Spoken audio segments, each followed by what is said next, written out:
Hello friends. In today's presentation, we'll look into the concept of product life cycle. Like in this, actually, we are trying to see how a product actually comes to origination and it finally ultimately goes to growth, maturity, and decline stages.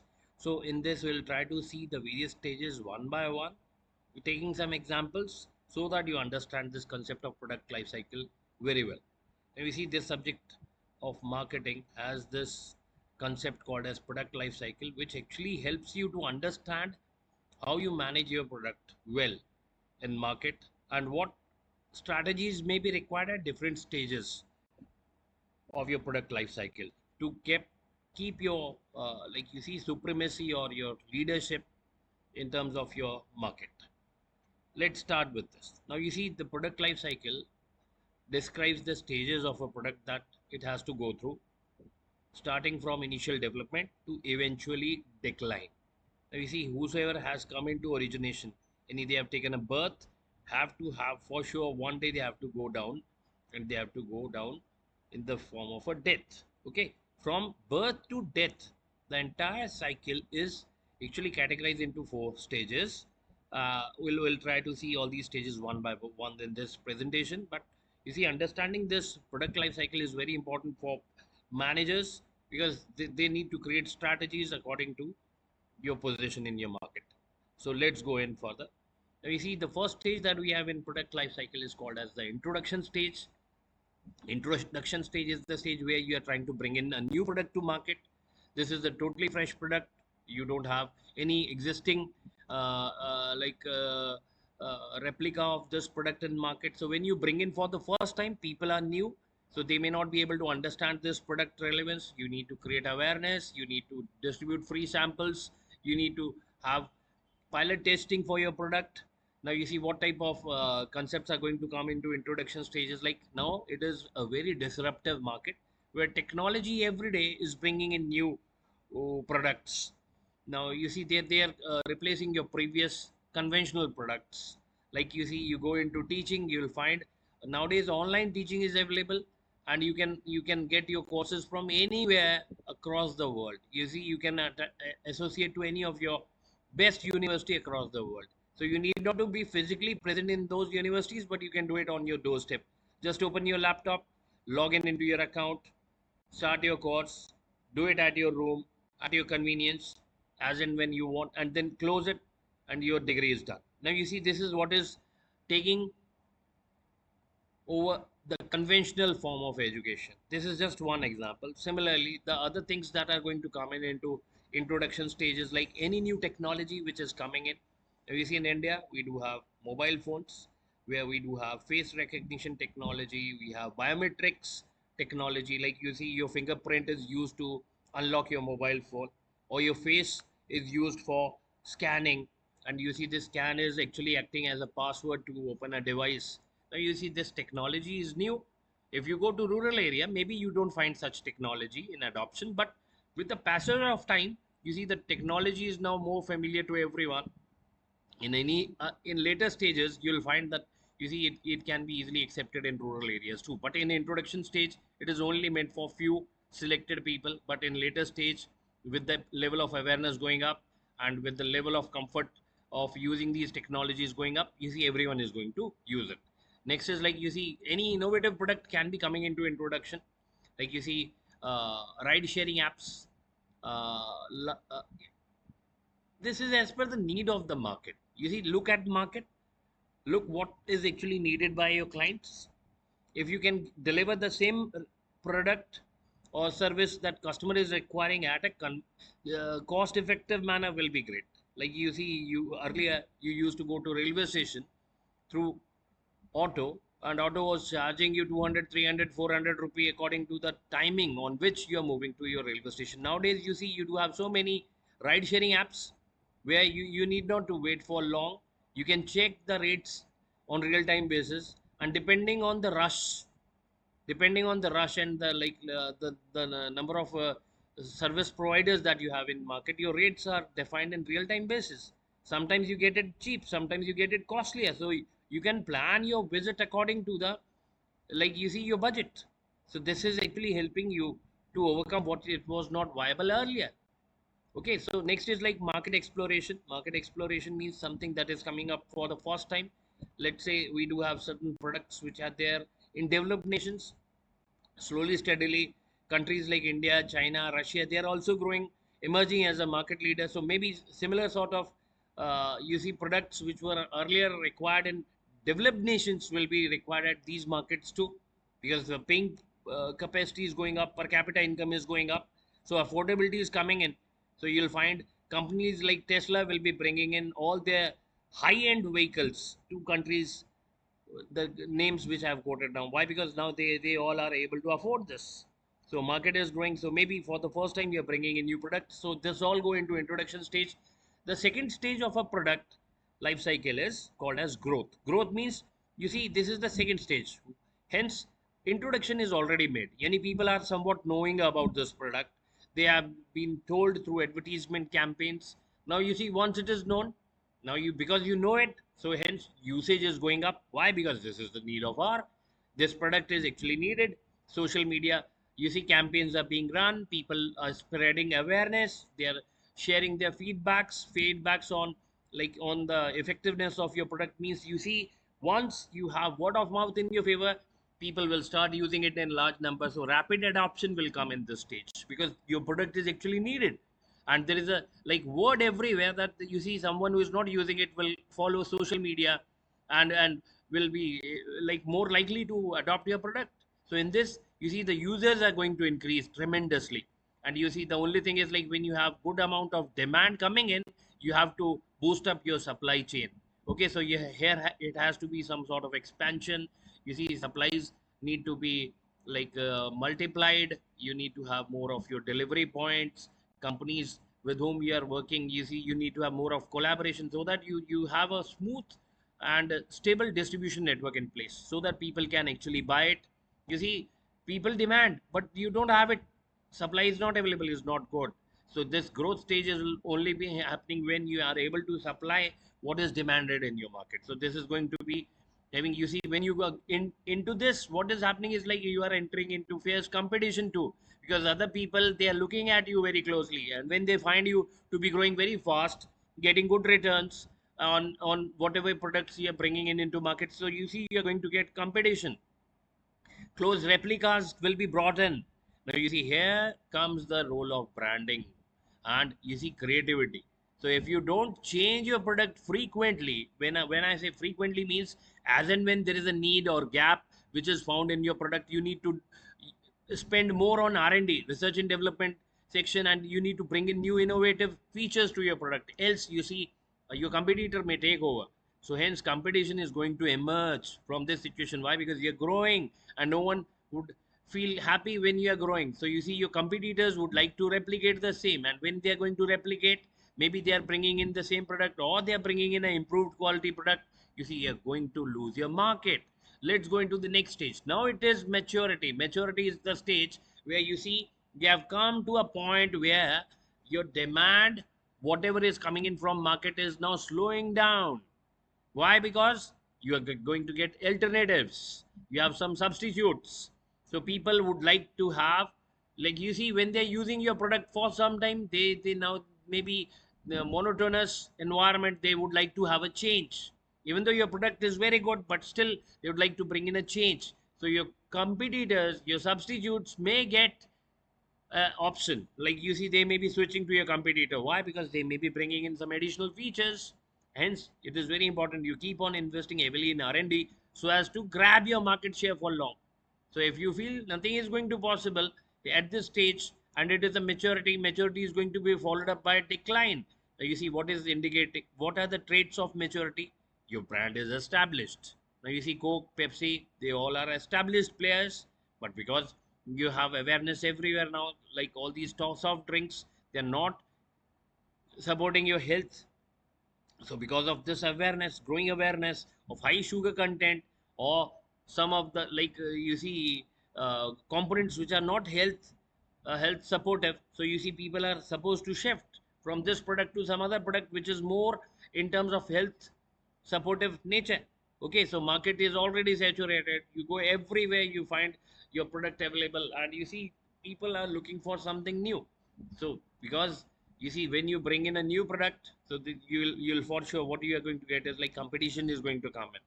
And you see your existing product, maybe you see sometimes you bring in a new product competing with your own product, so you have to withdraw your old products and you have to bring in a new product with additional features. So this is like competition can be within, competition can be from outside. So efficient operations are must. Economies of scale is again very important, because here you are market leader, you are a brand, you everyone knows you. So for you it needs to be like very effective in terms of cost optimization. And if your cost is still very high, means what it means, it is not going to sustain for long.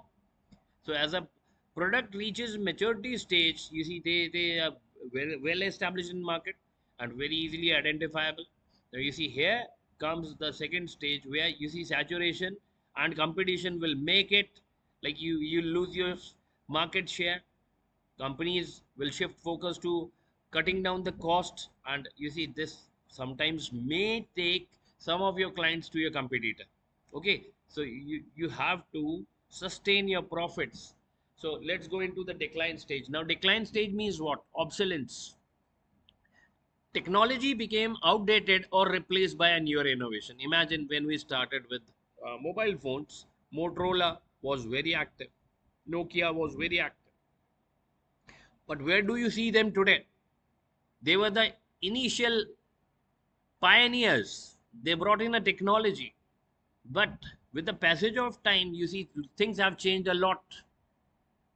Now you see these brands are no more found, or they are there, but they are not the market leader. Compare it with another product called as Apple. Okay, for Apple, you see all products, they are still in use. They have a very strong loyalty of their clients. The product cannot be replicated at all. It is foolproof product, means like you see the features which other devices are not supporting, Apple is supporting them very well.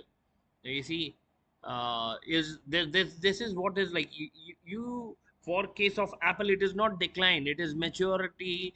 Neither maturity, it is still in growth. But for other mobile companies, they fail to change, they fail to bring in the latest innovation in their product offering. So they have to go to decline. Decline is where demand will stop or will start reducing at a very fast rate. It affects your profitability negatively, revenues and margins will decline. Now you see this is a stage where company is going to lose their market share. Customers will switch to their competitors. Profits will dry out. And you see ultimately companies are compelled to discontinue these products. You can see one example, landline connections are now nowhere found, only very few connections.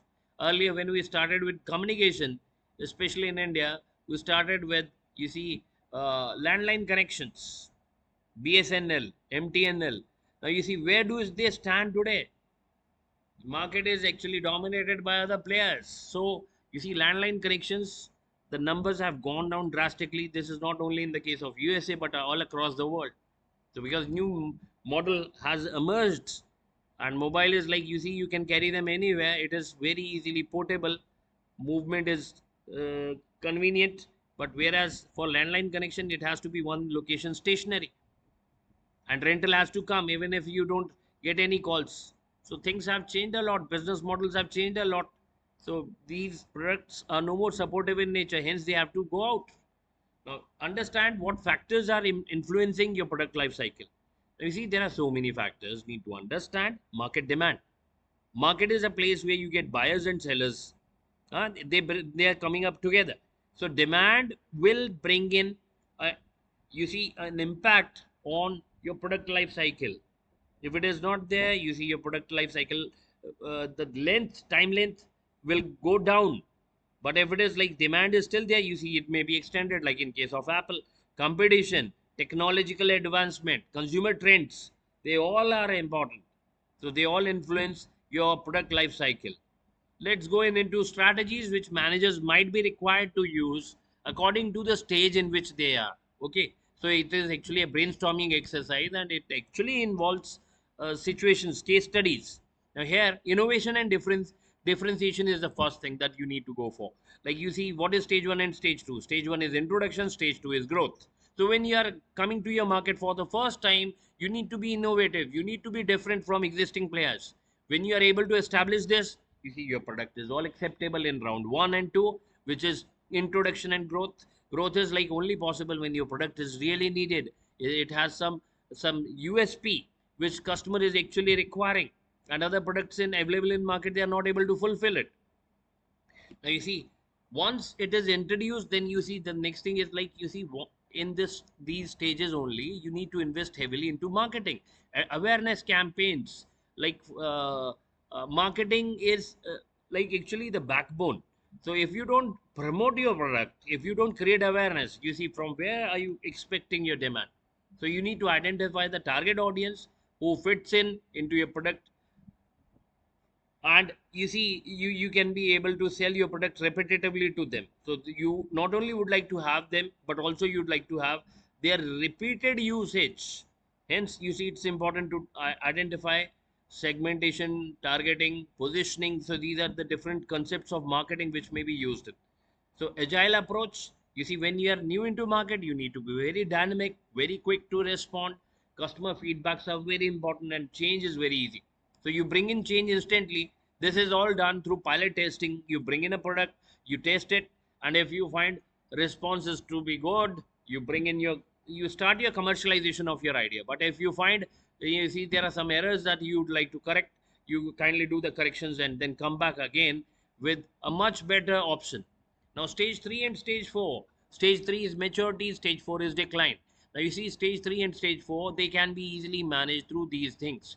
Now you see, stage 3 is when you are at the top, stage 4 is when you have started falling down. Now imagine, when something is going up, what should you do as an investor? You should invest further.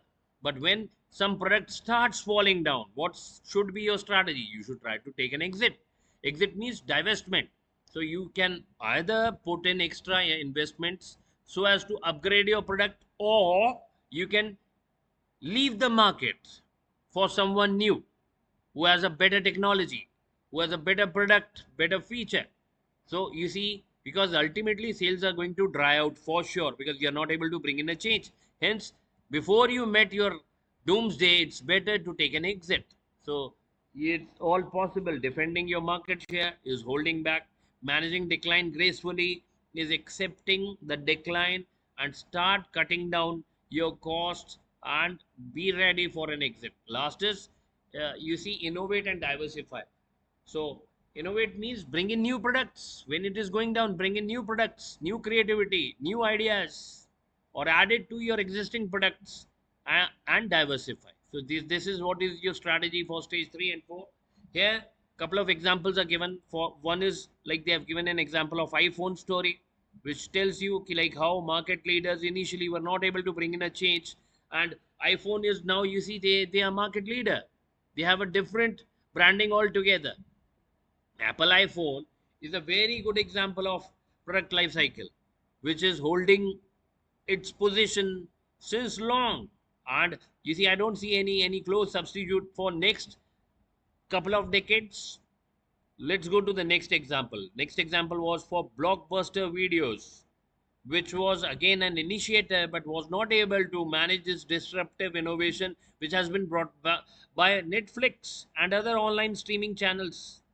You see, if you cannot adopt the latest trend or the latest market innovation, it's very difficult to hold your position. So, which ultimately led to the decline and bankruptcy of this company.